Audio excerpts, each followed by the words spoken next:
Hello दोस्तों, स्वागत है आपका मेरे चैनल पर। दोस्तों, आज के इस वीडियो में मैं आपको बेस्ट तुक्का ट्रिक बताने वाला हूं, जिसे लगाने के बाद आपके 90% क्वेश्चन जो आपको बिल्कुल नहीं आ रहे थे वो सही हो जाएंगे। सैनिक और मिलिट्री स्कूल के एंट्रेंस एग्ज़ाम में नेगेटिव मार्किंग नहीं होती है, इसलिए हमें कोई भी क्वेश्चन नहीं छोड़ना चाहिए। अगर क्वेश्चन हमें नहीं भी आ रही हो तो भी हमें उस क्वेश्चन में तुक्का ज़रूर लगाना चाहिए, ताकि ज़्यादा से ज़्यादा मार्क्स हम स्कोर कर पाएँ। तो फ्रेंड्स, इसलिए आज के इस वीडियो में मैं बेस्ट तरीका लेके आया हूँ, जिससे आप जब भी तुक्का मारेंगे किसी भी क्वेश्चन में तो वह क्वेश्चन सही हो जाएगी, यानी कि इसकी ज़्यादा प्रोबेबिलिटी है कि वह सवाल सही हो जाए। इसलिए इस वीडियो को एंड तक ज़रूर देखिएगा और एक भी पॉइंट मिस नहीं कीजिएगा। और अगर चैनल पर नए हो तो चैनल को सब्सक्राइब ज़रूर कर दें, ताकि और भी नॉलेजफुल वीडियोस आप तक पहुंच जाए। तो चलिए स्टार्ट करते हैं वीडियो को। दोस्तों, सबसे पहले आपको अपने पेपर को 3 स्टेज में अटेम्प्ट करना है। आपको कभी भी सीक्वेंस वाइज पेपर अटेम्प्ट नहीं करना है, जैसे कि क्वेश्चन नंबर 1, 2, 3, 4 नहीं, कभी भी आपको इस तरीके से पेपर स्टार्ट नहीं करना है। जैसे कि आप सपोज़ कीजिए कि आप सैनिक स्कूल के एंट्रेंस एग्ज़ाम का पेपर दे रहे हैं, जिसमें आपको 3 घंटे का समय मिला है। तो सबसे पहले आपको इस 3 घंटे को 3 भाग में बांट लेना है, या फिर 3 स्टेज में बांट लेना है। पहला स्टेज होगा 45 मिनट का, दूसरा स्टेज होगा 1 घंटा 30 मिनट या फिर 2 घंटे का। ये आप अपने हिसाब से बना लें। और लास्ट में जो बचा समय है वो लास्ट स्टेज यानी कि 3rd स्टेज होगा। तो इसमें से सबसे बड़ा भाग या फिर स्टेज है 2nd स्टेज।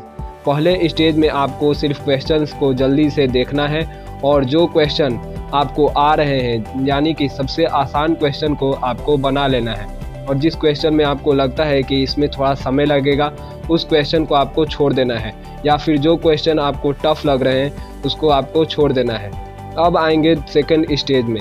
2nd स्टेज में आपको उन क्वेश्चंस को बना लेना है जिसे आपने छोड़ दिया, या फिर जिन क्वेश्चन को आपको लगता है कि इसमें टाइम का उपयोग होगा, जिनमें आपको लगता है कि सोचना पड़ेगा, यानी कि आता है लेकिन टाइम लगेगा बनाने में। फर्स्ट स्टेज में उन सवालों को करना है जिन्हें देखते ही आंसर दिमाग में आ जाए, और 2nd स्टेज में टाइम कंज्यूमिंग क्वेश्चंस को करने हैं। अब आते हैं 3rd स्टेज की ओर। 3rd स्टेज में आपको उन सवालों को करनी है जो आपको आती ही नहीं बिल्कुल, यानी कि आपको उस क्वेश्चन के बारे में कुछ पता ही नहीं है। तो इसी तरह आपको 3 स्टेज में डिवाइड करके आपको अपने पेपर को अटेम्प्ट करना है। तो फ्रेंड्स, बेसिकली आपको तुक्का लास्ट स्टेज यानी कि 3rd स्टेज वाले क्वेश्चन में लगानी है, जिनमें आपको बिल्कुल भी आंसर नहीं पता है, यानी कि वो सबसे ज़्यादा टफ क्वेश्चन है। तो सबसे पहले आपको एमसीक्यू क्वेश्चन में सही तुक्का लगाने के लिए एलिमिनेशन टेक्निक को लगाना होगा। इसमें सबसे पहले आपको ऑप्शंस में से उन वैल्यूज़ को हटा देना है जो कि बिल्कुल अलग है या फिर अजीब है। जैसे कि कोई क्वेश्चन दिया हुआ है आपके सामने और उसके ऑप्शंस है 15, 20, 22 और 108। तो इनमें से सबसे अलग ऑप्शन या फिर अजीब ऑप्शन है ऑप्शन नंबर डी, 108। तो जो ऑप्शन आपको सबसे अलग लग रहे हैं, सबसे पहले उन ऑप्शन को आपको एलिमिनेट कर देना है, और यही है एलिमिनेशन टेक्निक। अगर ऑप्शन में ऑल ऑफ दीज या फिर ऑल ऑफ द एबव या फिर नन ऑफ द एबव जैसे ऑप्शंस है, तो 90% प्रोबेबिलिटी होती है कि आंसर वही है।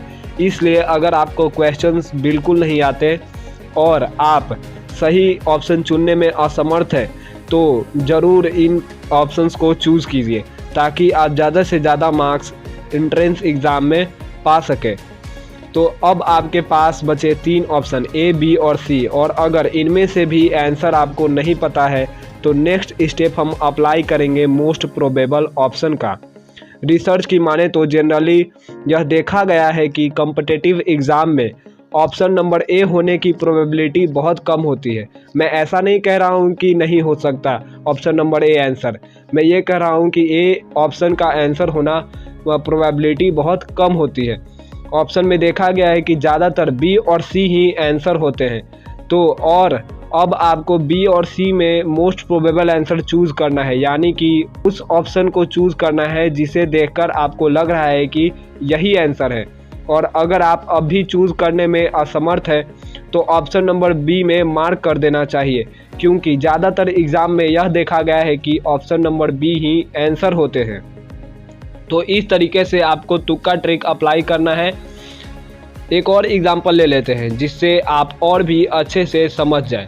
जैसे कि किसी क्वेश्चन में ऑप्शन दिया गया है पेन, पेपर, बेड और पेंसिल।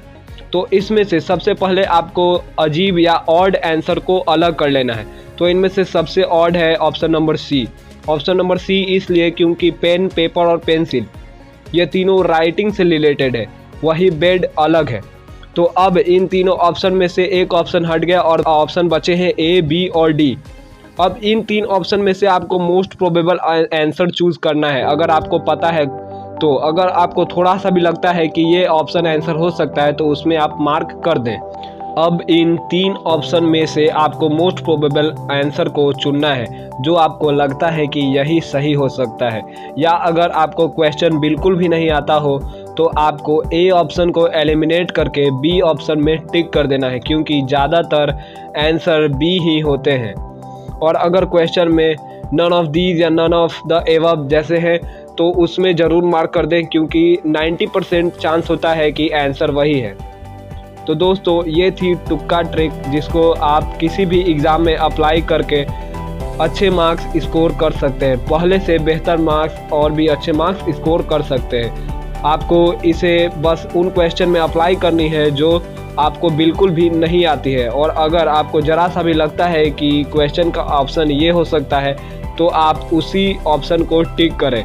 तुक्का के चक्कर में मत रहे, क्योंकि तुक्का से कई मार्क्स लॉस भी हो जाते हैं और तुक्का लगाने से मार्क्स गेन भी होते हैं, लेकिन सही तरीके से तुक्का लगाने से मार्क्स गेन होते हैं। तो मैंने इस ट्रिक को बिल्कुल ना आने वाले क्वेश्चन के लिए बताया है। तो आज के लिए बस इतना ही। वीडियो को लाइक ज़रूर कर दें, क्योंकि बहुत मेहनत लगती है ऐसी वीडियोस बनाने में। और वीडियो शेयर ज़रूर करें किसी दूसरे फ्रेंड के पास जो और भी कोई कम्पिटिटिव एग्ज़ाम की तैयारी कर रहे हैं। और जाते जाते चैनल को सब्सक्राइब ज़रूर कर दें, क्योंकि आपको इसी तरह के नॉलेजफुल वीडियोज़ मैं आप तक पहुंचाता रहता हूं।